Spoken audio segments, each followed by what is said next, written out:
Bismillahirrahmanirrahim. Assalamualaikum warahmatullahi wabarakatuh. Ila syarafin nabil kiram Muhammad sallallahu alaihi wasallam wa kafatil anbiya wal mursalin wal ulama'i was salihin wa ila arwahi jami'al qubur wal muslimin wal muslimat wal mu'minin wal mu'minat syai'un lillahi lahum al-fatihah. A'udzu billahi minasy syaithanir rajim. Bismillahirrahmanirrahim. Alhamdulillahi rabbil alamin. Arrahmanir rahim. Maliki yaumiddin. Iyyaka na'budu wa iyyaka nasta'in. Ihdinas siratal mustaqim. Siratal ladzina an'amta 'alaihim ghairil maghdubi 'alaihim waladdallin.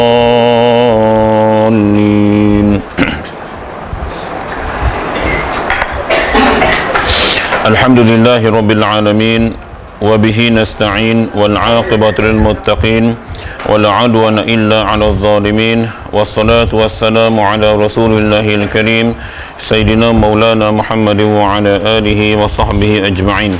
Subhanaka la 'ilma lana illa ma 'allamtana innaka antal 'alimul hakim. Rabbi shrah li sadri wa yassir li amri wahlul 'uqdatan min lisani yafqahu qawli amma ba'd. Rabbi yassir wa la tu'assir. Rabbi tammim bil khair. Amin ya rabbal alamin. Alhamdulillah, muslimin dan muslimat Allah Subhanahu wa taala. Marilah sama-sama kita menzahirkan rasa kesyukuran kepada Allah Subhanahu wa taala kerana diberikan kesempatan kepada kita untuk sama-sama kita berada di dalam dewan bilik kuliah ini. Saya baru sampai dari Melaka pukul 9.45 tadi. Agak rushing. Jadual agak sibuk daripada Pahang ke Melaka. Melaka balik sini rehat kejap. Hari Sabtu ni ke Terengganu pula 2 hari. Balik lepas tu raya kan. Balik Kedah. Lepas balik Kedah tu Sarawak kot. Penang, Bertang, lepas tu Sarawak. Dia makin berkembang. Oleh hal ni dia, sebab saya ketua perawat kan, jadi tugas tu agak cabar lah. Baik, dengan khabar Ustaz Sikin agak kondisinya agak teruk. Dia penyakit tuan-tuan, dia nak main mudah, dia nak pergi tu payah. Dia nak ziarah kita senang, dia bagi salam di daerah je. Dia nak tinggalkan kita tu lambat, dia kalau tak jaga pemakanan. Jadi yang suka minum teh tarik semua tu ingat ulang lagi sekali, apa ulang. Lah kita tukar TO dah, bagus, kesedaran tu dah ada, bagus, alhamdulillah. Ya, gula ya. Gula dalam susu isi yang pekat manis tu pencetus uric acid paling tinggi sekarang ni ya. Berbanding seafood. Okey. Yes. Siapa suka makan susu pekat manis tak kira lah Nescafe tarik, jenis tarik-tarik tu kandungan uric acid tinggi dalam gula putih yang dalam susu tu. Sini research yang terkini ya. Jadi seafood tu jatuh nombor 2 dah. Maknanya jagalah ya. Pakat-pakat jagalah. Kalau boleh kita tukar kepada OO lah semua ya. Mudah-mudahan.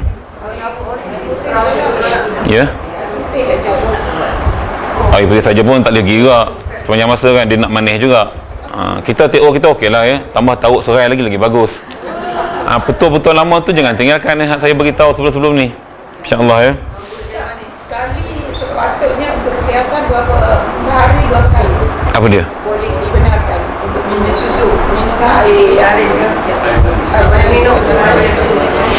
Dia senang faham manis yang selain gula putih tak kisah. Isu sekarang ni manis gula putih tu. Brown sugar okey sikit lah lain daripada gula putih tu. Sebab gula putih ni dia refine daripada gula warna hitam tu, tebu hitam tu. Tuan-tuan bayangkan tebu hitam dia boleh proses jadi jernih. Tu yang kata processing ni yang sebenarnya di Malaysia ni gula ni antara racun yang dihalalkan. Faham ya? Gula batu lebih kurang ke? Kurang sikit lah dia punya ni. Jadi jernih kan, cuma gula batu tak jernih sangat. Dia kelabu. Mungkin tapisan tu. Lah kelabu okey. Paling elok madu lah ya. Paling elok madu. Baik. Okey, tak apa. Kita tinggalkan tajuk kesihatan ya. Kita mengaji tajuk haji ni, musim haji lah ni. Baik, kita muka surat 68. Suara saya pun tak pun nak keluar elok nah. Jadi minta maaf. Babu arkanil haji wal umrati. Ya, bab Ini suatu bab pada menyatakan rukun haji dan umrah. Rukun ni dalam ibadat kita agama, dalam semua ibadat dia ada rukun. Maknanya kalau rukun tu kita buat betul, sahlah kita punya ibadat tadi. Tapi kalau rukun kita buat tak betul atau tertinggal, maka batallah ibadat tadi. Jadi dalam konteks haji ni kena tengok betul-betul, dibimbangi, bukan senang, kos perjalanan, masa menunggu, silap-silap pergi buat tak kena. Jadi panduan untuk kita belajar hari ni bagi yang belum menunaikan haji. Yang dah menunaikan boleh belajar sebagai tambahan, kok ada kesilapan boleh pergi kali kedua. Ya. Baik. Bermula rukun haji itu 6 perkara. Pertamanya niat, iaitu niat ia hendak masuk mengerjakan haji. Niat ni kalau ikut setengah mazhab tu, telah kita niat nak kumpul duit di tabung haji tu dah kira niat nak buat haji dah tu. Kira niat tu memang dah tersemat di sanubari begitu lama. Bahasa sastra sudah tersemat di sanubari tu dah begitu lama tau. Bila mana kita buka akaun tabung haji, memang tak ada niat lain lah. Ada orang buka tabung haji sebab nak ni, tak ada. Saya tahu saya lah yang buka tabung haji memang nak pergi haji, kan? Nak simpan duit baik buka akaun bank biasa, kan? Jadi orang yang simpan tu semua orang yang nak pergi haji. Memang itu niatnya pun. Okey, niat pertama kita dah lulus dah ya. Semua niat begitu, cuma tunggu turn je. Keduanya wukuf di Arafah. Okey, ini huraian dia. Iaitu hadir orang yang ihram dengan haji pada satu lahzah pada yaum Arafah, daripada gelincir matahari hari yang ke-9 Zulhijjah. Ya, walaupun satu lahzah dia lalu berhenti kejap pun sudah kira dapat. Sebab kemuncak ibadat haji ialah pada hari wukuf tu. Tu dia punya puncak betul. 9 Zulhijjah kita puasa sini, jangan lupa hari Selasa depan. Jadi Selasa kita kelas lagu mana? Saya memang balik kampung, tapi kalau nak buat kelas saya balik lewat. Kalau kita rasa kita nak cuti raya, pasal perempuan nak buat ketupat, nak bakar lemang, lelaki nak cari lembu, nak tambah apa, wallahualam lah. Kita tangguh seminggu lah. InsyaAllah. Baik, cuti ya. Baik, okey. Jadi maknanya walaupun satu lahzah dia berhenti di Arafah, bermula gelincir matahari yang ke-9 Zulhijjah. Cuma sekarang perjalanan senang, guna bas semua tu pun jam tak kira lah. Tak apalah, itu rukun yang kedua yang wajib kita tunaikan. Dan jikalau ia melalu pada menuntut sahaya yang lari, atau ia lari daripada sesuatu dan umpamanya, nampak dia tak kira dalam konteks ni, maknanya lalu ke lahzah ni satu saat. Kalau dia boleh macam Ultraman ke Spiderman ke apa benda kan, hak jenis boleh sekejap tu, dia kira lahzah sampai cakap tu kira lalu cari sahaya ke lari pada orang ke. Kalau lalu kawasan tu kira dapat kawasan Arafah tu, ya, kawasan tempat kita wukuf tu. Dan jika tiada diketahui akan keadaannya Arafah sekalipun, dengan syarat keadaan orang yang wukuf di Arafah itu ahli bagi ibadat, maknanya ahli haji lah, kita pakai ihram lah, tiada yang gila dan yang pitam dan yang mabuk dan yang hilang akalnya. Maknanya dengan syarat-syarat, bukan kategori itulah, sewel tak sewel, gila mabuk, bukan tu, maknanya orang waras. Waras. Baik. Adapun yang gila, maka jatuh hajinya sunat jua. Orang gila buat haji, ataupun dia naik peterbang tak gila, sampai ke Mekah gila, kok masalah apa kat Malaysia kan, dia dah buat perangai tak elok ke apa, kan ramai orang duk cerita kan, pijak-pijak bumi Mekah tu terus jadi sewel. Okey, atau kadang-kadang dia jadi biol macam mana, maka haji orang gila ni kira haji sunat, dia tak kira haji fardu. Dia macam haji kanak-kanak lah, awak budak-budak api tu kan, kira haji sunat je lah, bukan haji fardu. Maknanya dia kena buat lain lah. Kalau orang gila dia sembuh, dia kena buat lain lah. Kanak-kanak bila dah balik, baru dia kena buat balik. Tu cerita di Arafah tu. Jadi kalau orang gila, orang pitam kata dia, kanak-kanak belum balik semua tu kalau buat, dia kira sunat haji tu, dia kira sunat, sunat haji sunat, seperti haji kanak-kanak yang belum memayit. Okey. Dan yang pitam jika tiada siumannya, tu kan,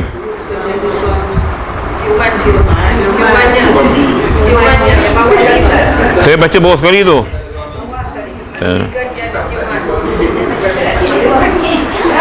Dan yang pitam jika tiada siumannya.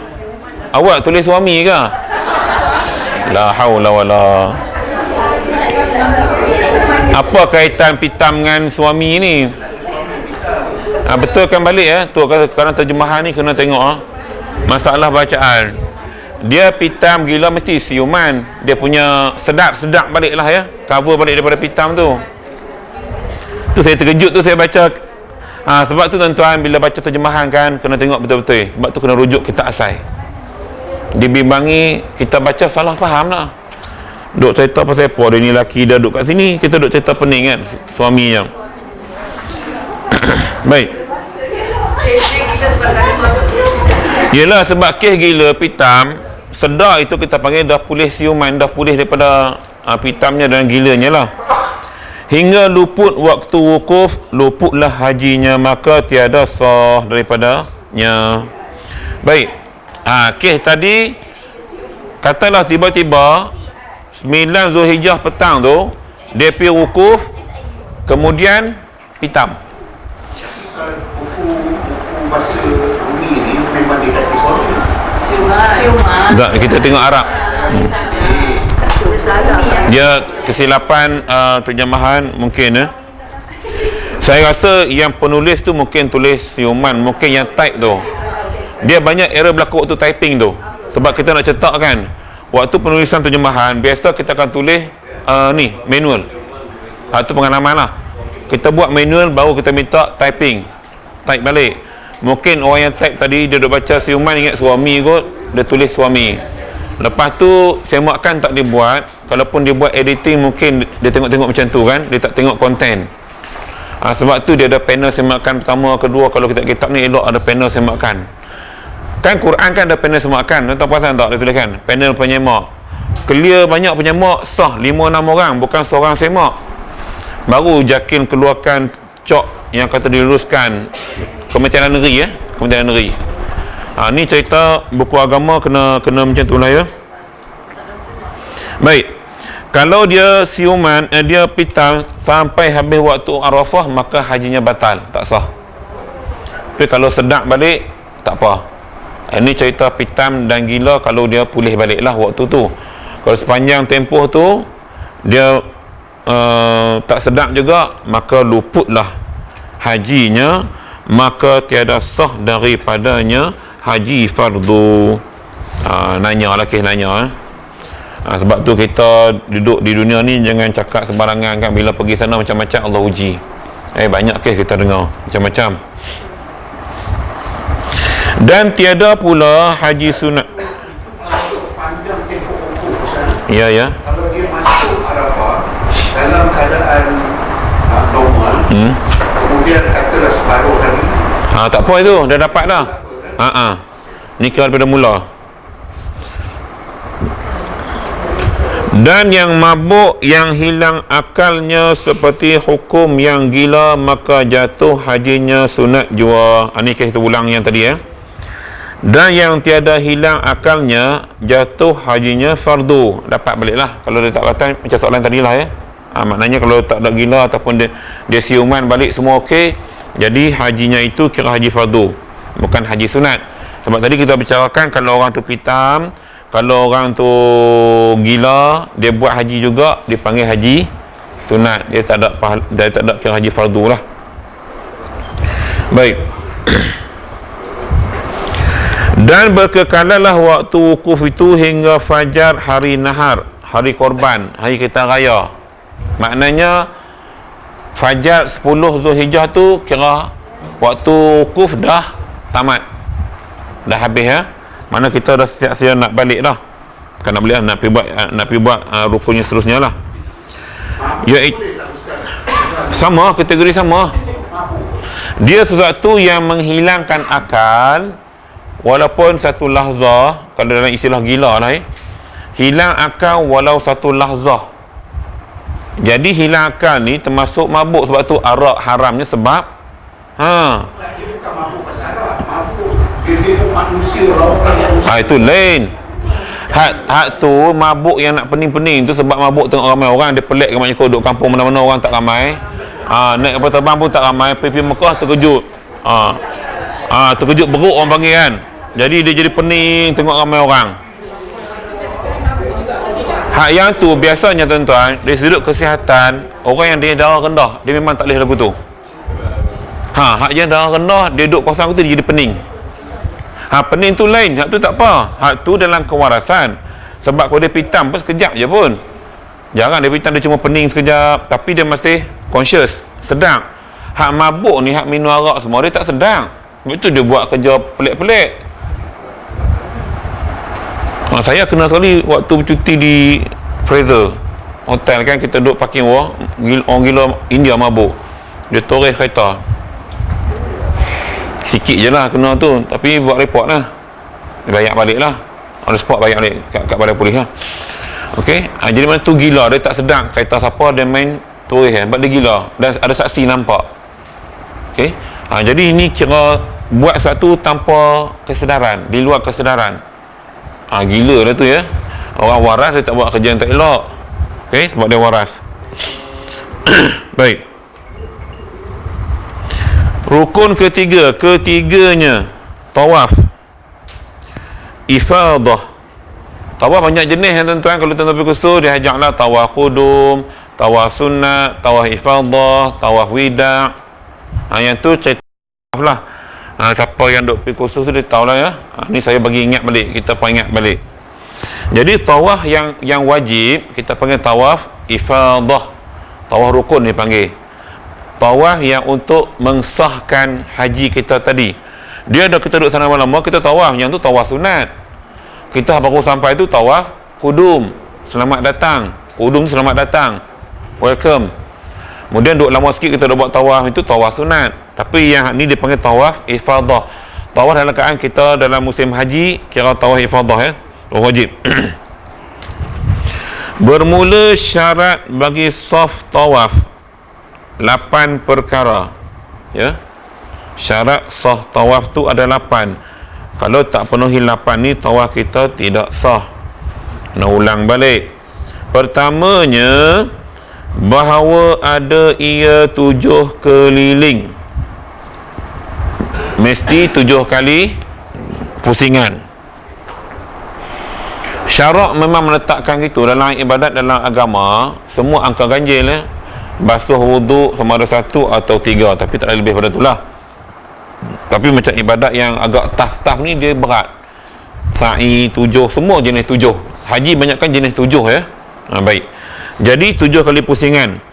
Maka tiada memada kurang daripada 7 keliling, jikalau sedikit sekalipun. Syarat pertama mesti 7 kali pusingan. Tak pada maksudnya tak memadai. Kalau kita buat kurang, tak sah. Jadi yang untung yang duduk keliling Kaabah, sebab dia jarak pusingan dekat. Hak yang duduk menyuruh ujung tu panjanglah sikit, tapi pahala banyaklah sebab pergerakan tu dia lama ya. Jadi dia tengok gitu. Yang mudah yang keliling Kaabah tu senang kan, kecil kan, senang pusing, kita dah habis 7. Nak keluar payah pula. Dia kira tu kan. Dia ada keistimewaan, ada kekurangan lah. Yang duduk dekat nak keluar payah, yang duduk keluar tu dia letih pusing, tapi dia keluar mudah sebab dia duduk di kawasan jalan nak keluar. Gitu. Jadi mesti 7 kali pusingan. Keduanya, dijadikan Kaabah pihak kirinya, berjalan ia pihak hadapan. Mana bau kita sebelah kiri Kaabah. Kaabah duduk sebelah kiri kita. Jangan dia buat songsang pula. Lah pasal LGBT banyak ni kerja duduk songsang saja. Jangan dia buat hal. Kita kena ikut arah lawan pusingan jam. Lawan pusingan jam. So bau kita mesti sebelah kiri. Kaabah sebelah kiri bahu kita. Baik. Ketiganya, Dimulakan tawafnya dengan Hajarul Aswad, berbetulan baginya atau bagi sukunya dengan sekalian badannya daripada pihak kirinya. Maknanya badan penuh, cuma bau kita ni dia ada garisan kan. Nah, dia ada lah ni, dia buat tanda macam-macam. Senang kalau tak erti kau tak tahulah. Dulu semua tak ada apa, Allah ada belaka. Jadi make sure, dia kata kalau tak penuh pun sebahagian suku badan tu kita dalam line Hajarul Aswad. Terus starting pointnya di situ, macam kita duduk lomba lari lah, ada garisan permulaan kan, pengadil kata garisan, okey, lepas tu kan sedia tembak baru jalan. So apa juga ibadat ni dia ada garisan permulaan dia, starting point dia. Okey, jadi kena make sure, jangan kadang-kadang sebab apa tuan-tuan, bila dalam keadaan ramai jadi kita duk mengikut orang depan kan, takut terbabas ke depan. Nak patah balik payah tuan-tuan, melainkan kena ulang balik lah. Jadi biar kita dalam keadaan betul-betul ready. Sebab tu dia ada sedia. Tapi sebab dah ramai, kita mungkin ada peraturan. Hak negeri lain bukan ada kira. Main bantai ya. Kita lama ditolak belakang, macam-macam lah ya. Baik.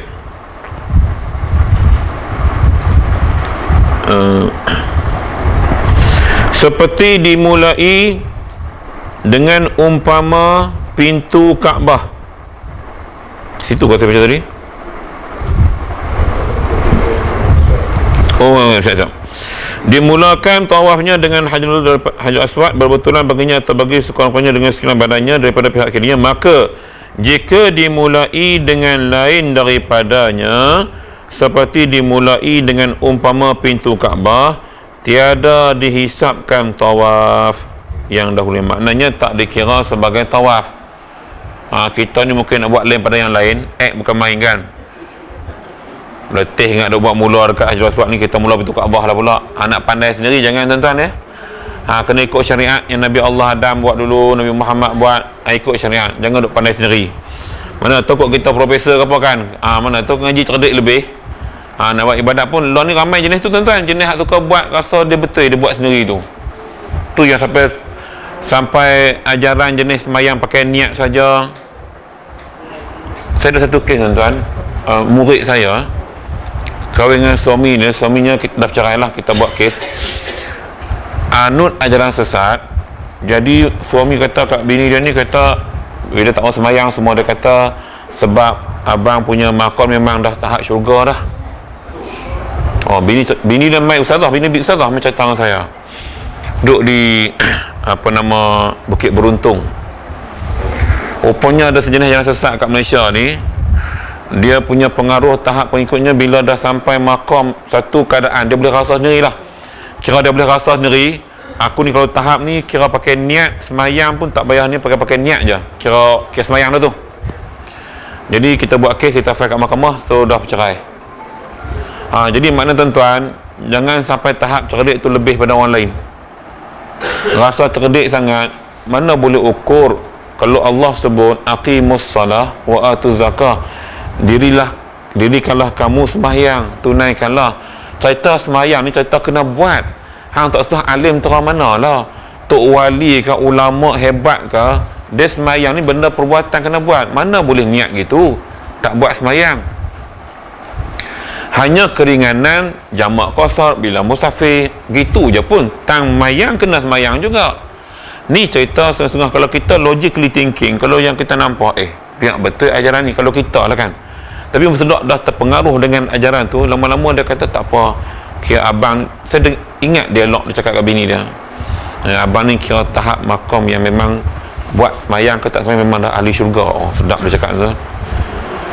Macam para sahabat, walaupun Nabi dah kata 10 orang ahli syurga, Nabi dah beri jaminan, tapi mereka masih melakukan ibadat. Ini para sahabat Nabi. Kita ni tengah sahabat ke? Tengah Nabi memang bukanlah. Tengah sahabat Nabi besar jauh sekali tak. Tahap kita ni orang-orang awam, tabi'in ni biasa-biasa ya kita ni. Ini takkan kita nak lebih pada orang. Ni kadang-kadang kita tak faham masyarakat hari ni, terpengaruh. Maka apabila terhentinya kepada Hajarul Aswad, memulai ia daripadanya. Tu tadi kalau dia kata nak mula kat pintu Kaabah, tak terpakai, dia kena jalan lagi, pusing balik sampai ke Hajarul Aswad, baru start balik pusingan yang pertama. Ya. Keempat, bahawa ada ia di dalam masjid jikalau luas sekalipun selama tidak keluar daripada tanah haram. Ni yang kita boleh tawaf di luar tu, ya, di kawasan yang dia buat sekarang dah berapa tingkat, 3 yang 3 tingkat tu boleh, asalkan dalam kawasan masjid. Dia tak boleh buat di luar kawasan tanah haram, so dia kena penaik atas lah kan. Dalam ruang lingkup masjid boleh, so dia kena penaik atas. Kira buat tingkat 2, tingkat 3, dia tak boleh nak langgar ke kawasan luar, tak boleh, asalkan dalam kawasan masjid. Demikian lagi sah tawaf atas sathun masjid, permukaan, maknanya mungkin lantai, mungkin di atas. Sathah ni kira maksudnya yang daripada buat lah hak tingkat 2 tu nah. Hak tingkat 2 tu sathun tu permukaan, lantai, ya. Jika tertinggi daripada Kaabah, maknanya boleh. Kan sekarang memang tinggi, ya, memang dah tinggi dah, tambah hak tingkat 3 tu lagi tinggi. Jadi maknanya sah. Jangan tuan-tuan duk pening, kita kena tiba-tiba kena mutawif, kata kita hari ni tengok ramai sangat orang kat level 1, kita naik level 2. Ikut je, ya. Sah. Jangan duk tekak dengan dia pula, aku nak betul Kaabah juga kok mana pun. Jangan duk sumbat dengan orang duk tolak kuat-kuat tu. Kita jenis orang Melayu ni lembut-lembut, jahanam, silap air bulan tu tolak kita. Atau terdinding antara yang tawaf dan antara Kaabah sekalipun. Terdinding mana terlindung lah, tak apa, ya. Yang mereka buat tembok sikit tu kan, tak nak bagi orang takut lompat ke apa kan. Dan ada pula hak jenis naik skuter apa sekarang ni, macam-macam kemudahan disediakan. Mau tak mau, ya tuan, sakit lutut pun boleh pergi dah ni. Dulu orang usung lah, tak payah dah, ada macam-macam, ada duit semua boleh jadi, bayar sewa, ya.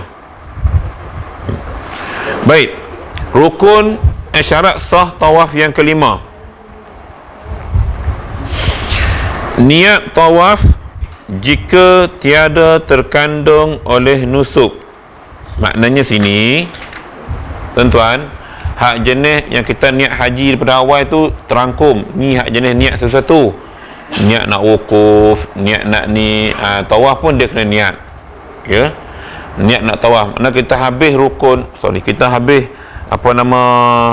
wukuf tadi, balik nak buat tawaf ifadah ni, niat semua dah tahu, dipesan oleh mutawif. Selepas ni kita akan buat tawaf, okey. Jadi niat itu merupakan syarat sah, ya, syarat sah kita punya tawaf. Bersalahan tawaf nusuk kerana melengkapi niatnya akan tawaf. Tak apa, yang nusuk tu maksudnya ibadat haji, ya, niat dalam ibadat haji yang kita kena buat. Rukun yang syarat sah yang keenam, sah tawaf, bahawa tiada dipalingkan dia kepada yang lainnya. Maka jika dipalingkan dia kepala yang lain, putus tawafnya, seperti menuntuti yang berhutang atau terkejut atau ditolak orang akan dia.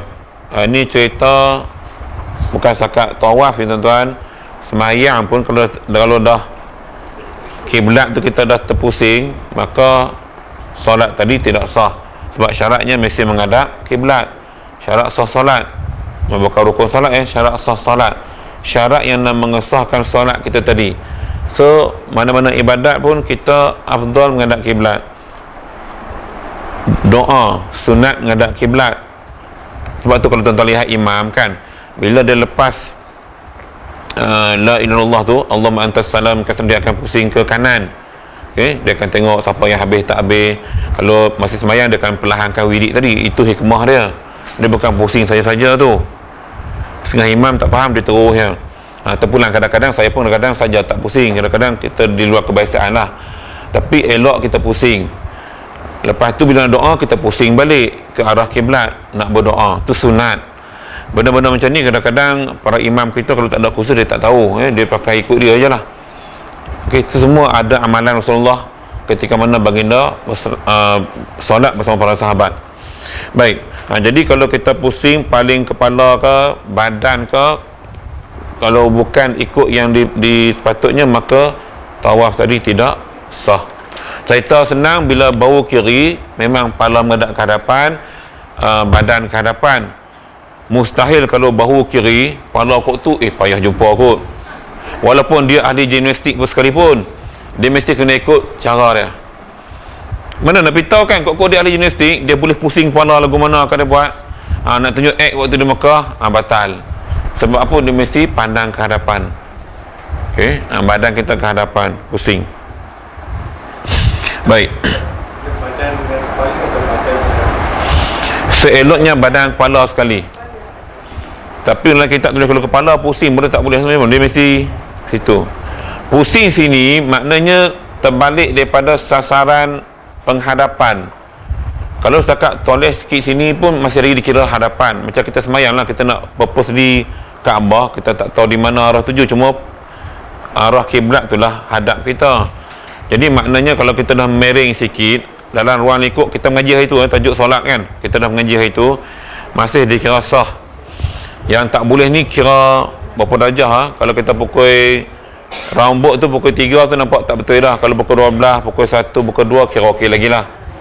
Okey, pukul 11 dia kat arah situ lagi ya. Begitu. Baik. Seperti okey. Ketujuhnya dan ke-8. Ketujuh dan ke-8 digabungkan ya. Menutupi aurat seperti pada sembahyang.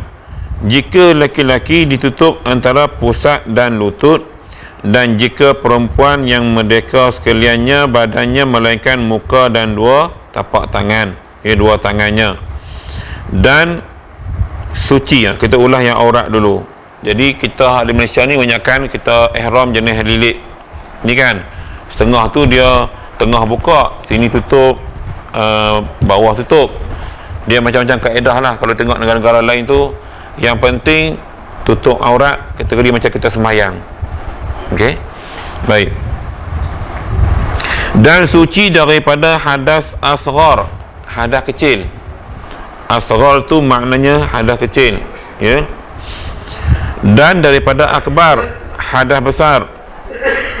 Dan daripada najis yang tiada dimaafkan daripadanya, bersalahan yang dimaafkan dia, seperti ghalib najis tempat tawaf yang telah umum belum balwa dengan dia, umum balwa. Dia lagu ni tuan-tuan, dulu kan taik burung pati banyak kan di kawasan Kaabah kan burung, yang tu dipanggil umumul balwa. Maknanya satu keadaan najis yang memang tak dapat dielakkan. Jadi dikategorikan sebagai tak apa lah, tak ada masalah. Tidak jenuh nak cari kawasan yang tak ada taik burung. Dululah okey dah, ya, sebab dia dah buat bumbung semua. Ini cerita dulu. Jadi dia kata dia suci daripada najis tu memang tak ada najis kat badan kita, macam mana kita semayang sama. Tak ada hadas kecil, tak ada hadas besar, dan tak ada najis kat badan dan pakaian kita dan tempat kita nak tawaf tu. Cuma dia kata kecuali najis tu jenis kategori umumul bawa, satu benda yang tak dapat dielakkan kerana terlalu banyak. Kalau macam kita lah, cicak banyak sangat, tapi salah kita lah sebab tak halau cicak tu keluar pun tak bunuh ke sebagainya kan. Masuk sini macam burung, susah nak halau. Burung kan, dia terbang, dia berak ikut dan dia, kadang sambil terbang boleh berak. Dia burung ni canggih, tak ada jamban. Burung kan, atas perdu pokok ke, atas dahan ke, sambil terbang dia boleh cerita.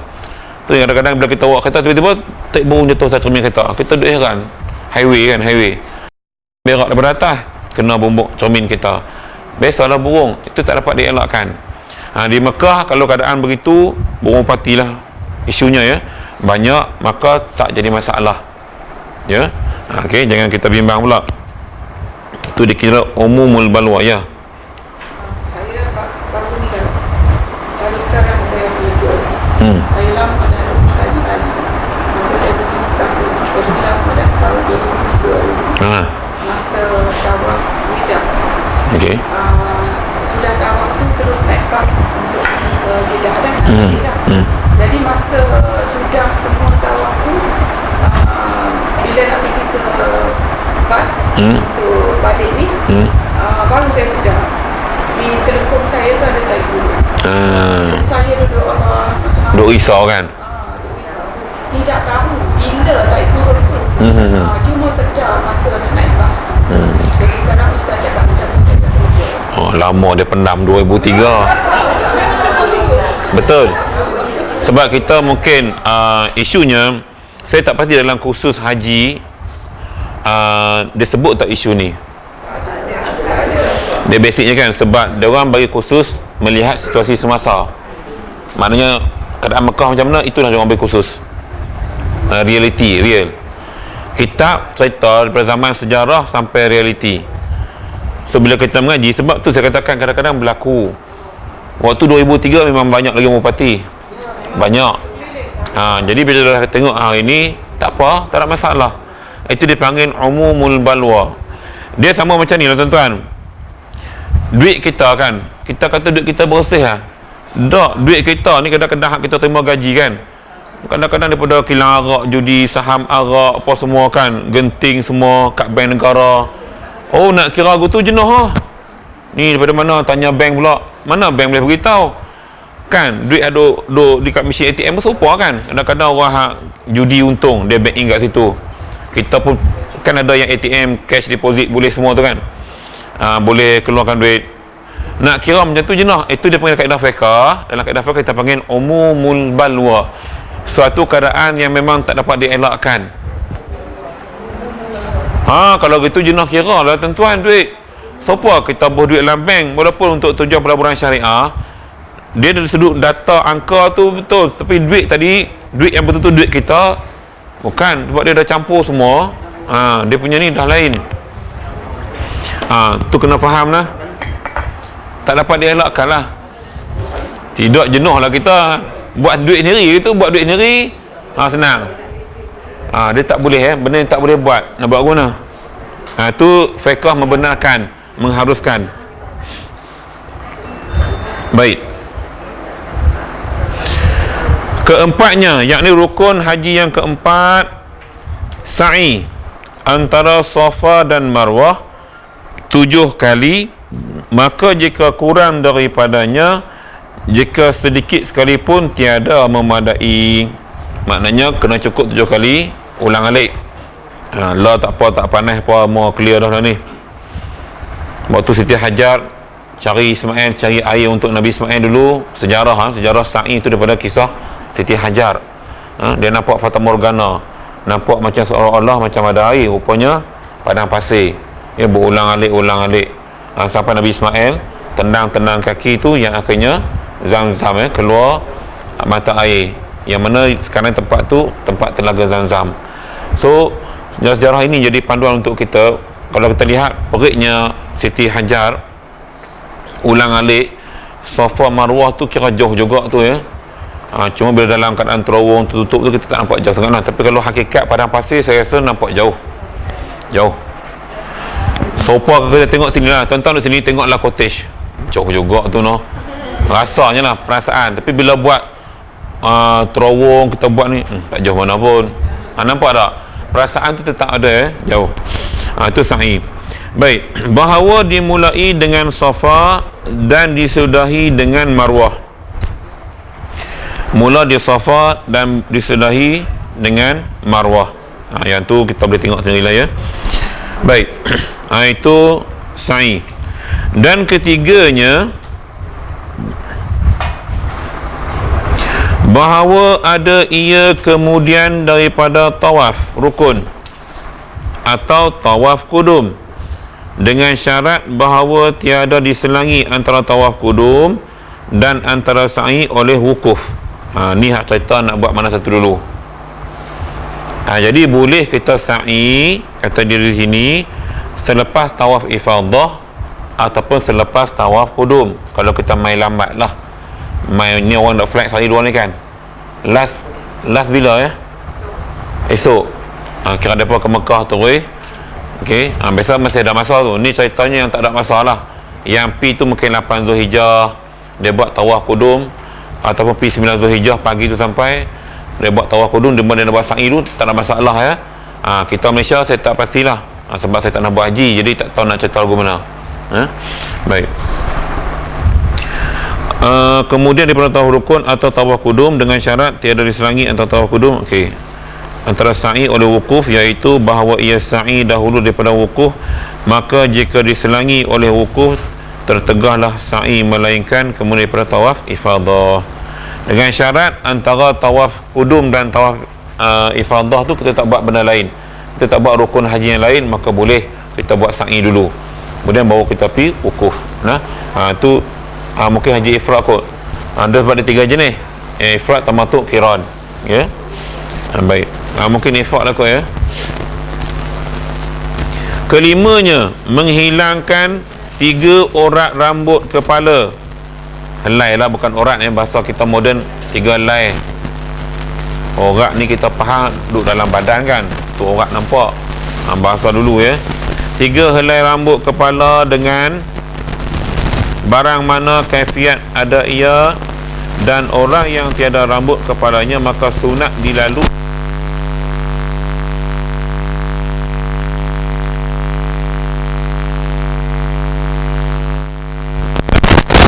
Jadi maknanya kita kena orang gunting lah ya.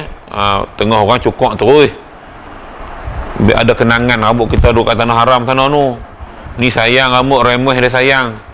Kan biasalah bila haji kan tak pakai kepiah.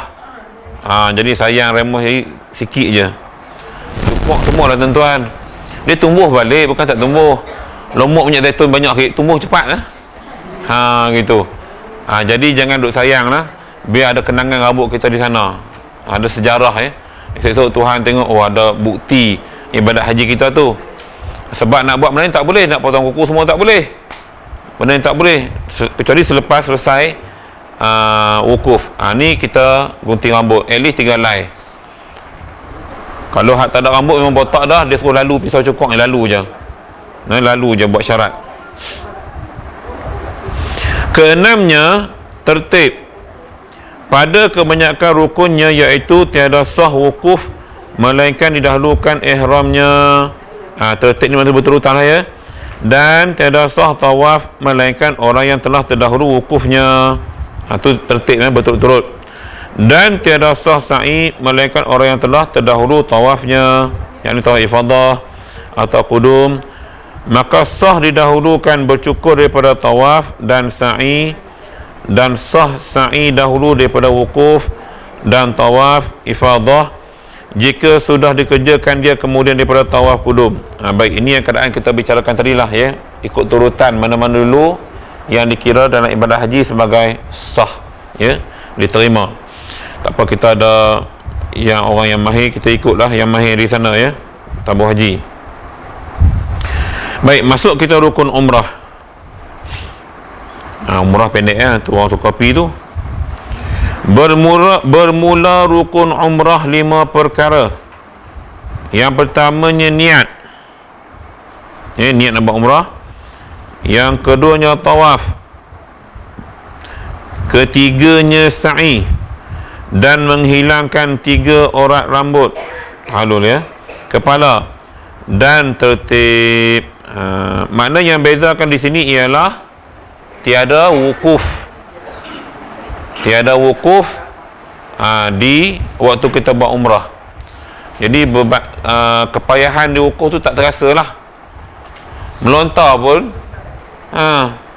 cuma pergi ziarah je lah, tengok tempat-tempat melontar. Baling syaitan yang Nabi Ibrahim baling tu waktu dia nak korbankan Ismail, semua ada sejarah tuan-tuan. Pelakuan ibadat haji semua ada sejarah tersendiri. Sebab tu kita ustaz dah cerita, okey, ini relate dengan cerita apa, ini relate dengan kisah apa. 3 tempat Nabi Ibrahim baling, 3 tempat tu lah kita melontar jamrah tu ya, Aqabah Wusta. Jadi bila pergi umrah kita boleh ziarah tempat tersebut sebagai panduan. Bila kita pergi haji besok taklah rasa canggung sangat kan, sebab dah tengok tempat kan. Okey, itu penting melawat tu. Baik, maka tiada dapat dijabarkan segala rukun ini dengan dam, dan tiada keluar seseorang daripada ihramnya hingga menyempurna ia akan sekalian rukunnya, maka jika tinggal atasnya seorak rambut daripada bercukurnya, tiada gugur fardunya jika nusuknya fardu. Baik, cerita umrah ni keringanannya tu taklah seberat haji. Dia banyak kelonggaran, ya, sebab tu orang suka pergi buat umrah. Bahkan ada yang nak pergi tu pergi merancung je pun, menyambil ada yang menyambil kan. Kita nak pergi contohnya kita nak pergi Perancis, ya, kita singgah kejap Mekah buat umrah. Ada orang selalu macam tu, maknanya dia menyambil sebab gambarnya dah biasa kau kan, dah jadi rutin, dia jenis travel, orang suka travel kan, yang businessman semua. Maka dia niat macam tu je lah, lalu niat kita nak buat umrah.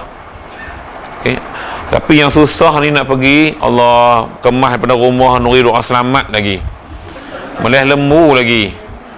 Kita di Malaysia kan, orang kampung lagi hebat tuan-tuan ya, macam Yasinnya semua dia pekan dah kurang dah. Sebab yang penting ialah ibadat tadi. Saya bukan apa tuan-tuan, isu sekarang ni ia kos. Orang kampung nak pergi dah, nak kumpul duit susah, nak buat nuri duit lagi tuan-tuan. Kalau jiran tersupport tak apa juga. Jadi maknanya jiran pakat kata ataupun ahli kampung kata, okey ni Pak Leman nak pergi Mekah, jom kita collect duit buat kenduri kat dia. Tu seronok kat dia. Ni dia kena keluar semua. Saya bimbang keperluan keuangan tu nanti. Jadi hak mana yang rasa tak perlu tu, kalau tak cukup duit tak payah buat. Kalau ada duit nak buat, buatlah. Cuma lah ni biasa anak-anak yang tolong, anak-anak yang nak buatkan. Mak ayah nak fikir nak buat doa selamat macam Yasin buat kenduri. Tak ada masalah bukan tak boleh, buat je lah. Ada kemampuan buat, ya. Jadi apa nama, kelas kita akan tamat di sini. Suara saya pun tak keluar tuan-tuan, pasal duk bagi ceramah merata tempat ni letih. Suara jadi habis. Minum ayam tak ada apa. Nak kena cari vitamin lain kot nah. Kelak hack ke apa benda kot untuk pulihkan balik. Tengoklah lagu mana. Baik, jadi insya-Allah tuan-tuan, kita cuti minggu depan. Kita sambung lepas raya bab haji dan umrah juga, wajibatul haji dan umrah. Insya-Allah. Jadi tuan-tuan, lepas ni Ustaz Arif subjek apa ya? Tafsir juga dia orang ahli hadis, bolehlah ya dia ni muda lagi Ustaz Arif tu. Tak apalah, janji ada pengganti. Baik, ada persoalan apa-apa? Tak ada ya? Ya. Ramai orang umrah jalan-jalan sana itu. Jalan-jalan mesti tinggal apa? Buat umrah. Hukum ya? Niat tu memang dua niat.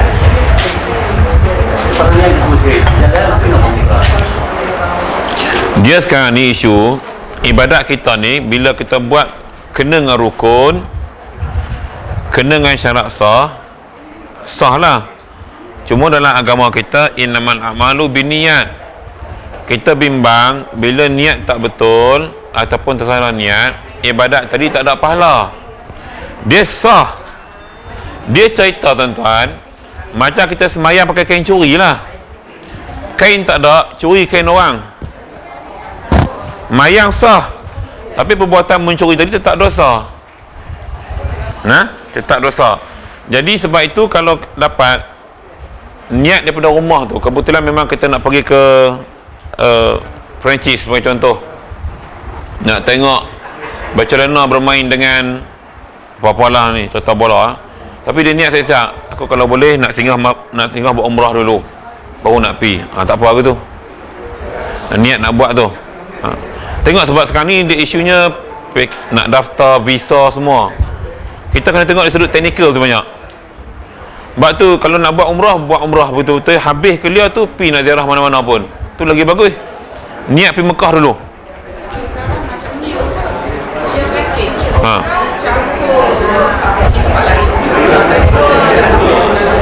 tempat lain pun tempat ziarah juga saya rasa kan. Ramai yang buat sekarang ni Palestin umrah ataupun Turki umrah.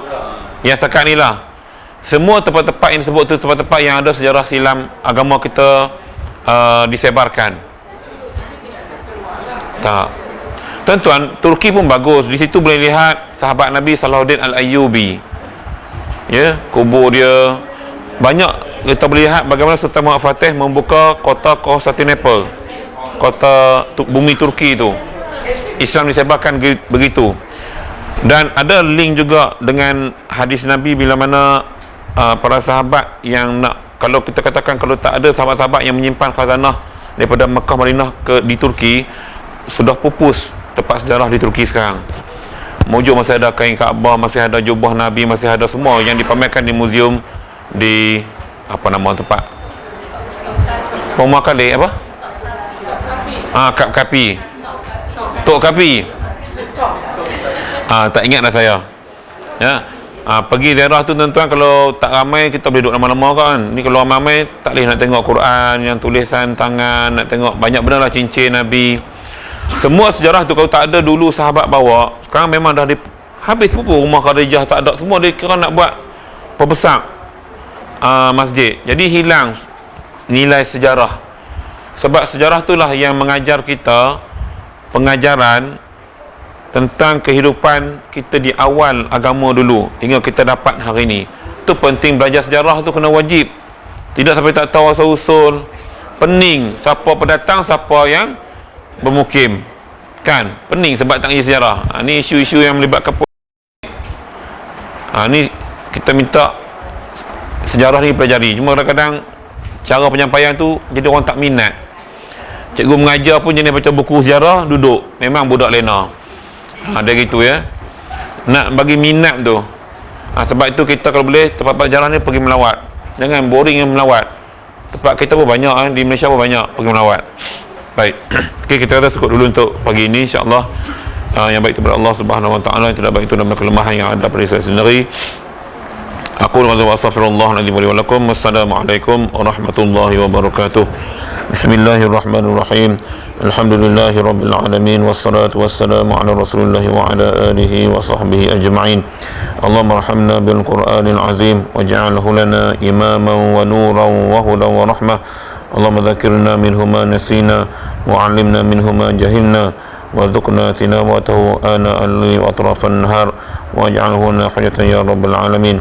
Allahumma tasyafi la shifaa'un illa shifaa'uka ishfi ustadzuna Muhammad Askin. Rabbana atina fid dunya hasanah wa fil akhirati hasanah wa qina adzaban nar. Wa sallallahu ala sayyidina Muhammadin wa ala alihi wa sahbihi ajma'in. Walhamdulillahi rabbil alamin.